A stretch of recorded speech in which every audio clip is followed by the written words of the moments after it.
ഇന്നലെ ഇപ്പോൾ ഇതെല്ലാം തിടുക്കപ്പെട്ട് മാറ്റി. ഇന്നലെ രാത്രിയോടുകൂടി അവിടെയുള്ള 10, 11, 12, 13, 14, 16, 17 വാർഡുകളെല്ലാം മാറ്റുന്നു. ഈ സർജിക്കൽ ബ്ലോക്കിൻ്റെ ഭാഗത്തുള്ള റേഡിയോ ഡയഗ്നോസിസ് ഡിപ്പാർട്ട്മെൻറ്റ് മാറ്റുന്നു. ഇതൊക്കെ ഇന്നലെ ചെയ്യാൻ കഴിയുമെങ്കിൽ ഒരാഴ്ച മുമ്പേയും ഇത് ചെയ്യാൻ കഴിയുമായിരുന്നു. അപ്പോൾ ഇത്രയും സമയം എന്തിനു വൈകിപ്പിച്ചു?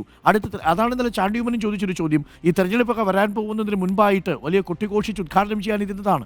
പക്ഷേ ഈ സാധാരണ ജനങ്ങളുടെ ജീവൻ വെച്ച് വേണമായിരുന്നു. മന്ത്രി ആദ്യം പറയുന്നത് പൂട്ടിക്കിടന്ന ടോയ്ലറ്റ് ആണെന്നാണ്.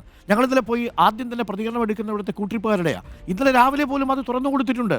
അവിടെ പോസ്റ്റ് സർജിക്കൽ വാർഡിലുള്ള രോഗികൾക്ക് ഉപയോഗിക്കാൻ കഴിയുന്ന ശുചിമുറിയാണെന്ന് അവിടെ ഉദ്യോഗസ്ഥർ തന്നെ പറയുന്നു. അപ്പോൾ ഇതിൽ എന്താണ് സംഭവിക്കുന്നതെന്ന് ഇപ്പോഴും മനസ്സിലാവുന്നില്ല. നിങ്ങളിപ്പോഴും ആവശ്യപ്പെടുന്ന ആരോഗ്യവകുപ്പ് മന്ത്രി ആ സ്ഥാനത്ത് തുടരുത് എന്ന് തന്നെയാണോ ശ്രീ തിരുവഞ്ചൂർ രാധാകൃഷ്ണൻ? ഒരു കാരണവശാലും അവർക്ക് മനസ്സാക്ഷിയുടെ ലെവലഷോട്ടത് വരികിൽ ഇനി അവർക്ക് അവിടെ തുടരാനായിട്ട് തോന്നില്ല. ഒരു കാരണവശാലും ജനങ്ങൾ അത് സമ്മതിക്കത്തുമില്ല. അവർ രാജിവെച്ച് പോകണം. അവർക്ക് പറ്റുന്ന രൂപത്തിലുള്ള വർക്കിലേക്ക് പോയിക്കോട്ടെ.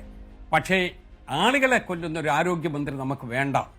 അവരുടെ കൺമുമ്പിൽ കിടന്ന ഒരു കാര്യത്തിന് പോലും പരിഹാരമുണ്ടാക്കാൻ കഴിയില്ലെങ്കിൽ പിന്നെ അവരൊരു സ്വപ്നജീവിയായി ജീവിച്ചിട്ട് കാര്യമുണ്ടോ? അതുകൊണ്ട് ഉത്തരവാദിത്വം പരിപൂർണമായി ആരോഗ്യ വകുപ്പ് മന്ത്രിക്കാണ്.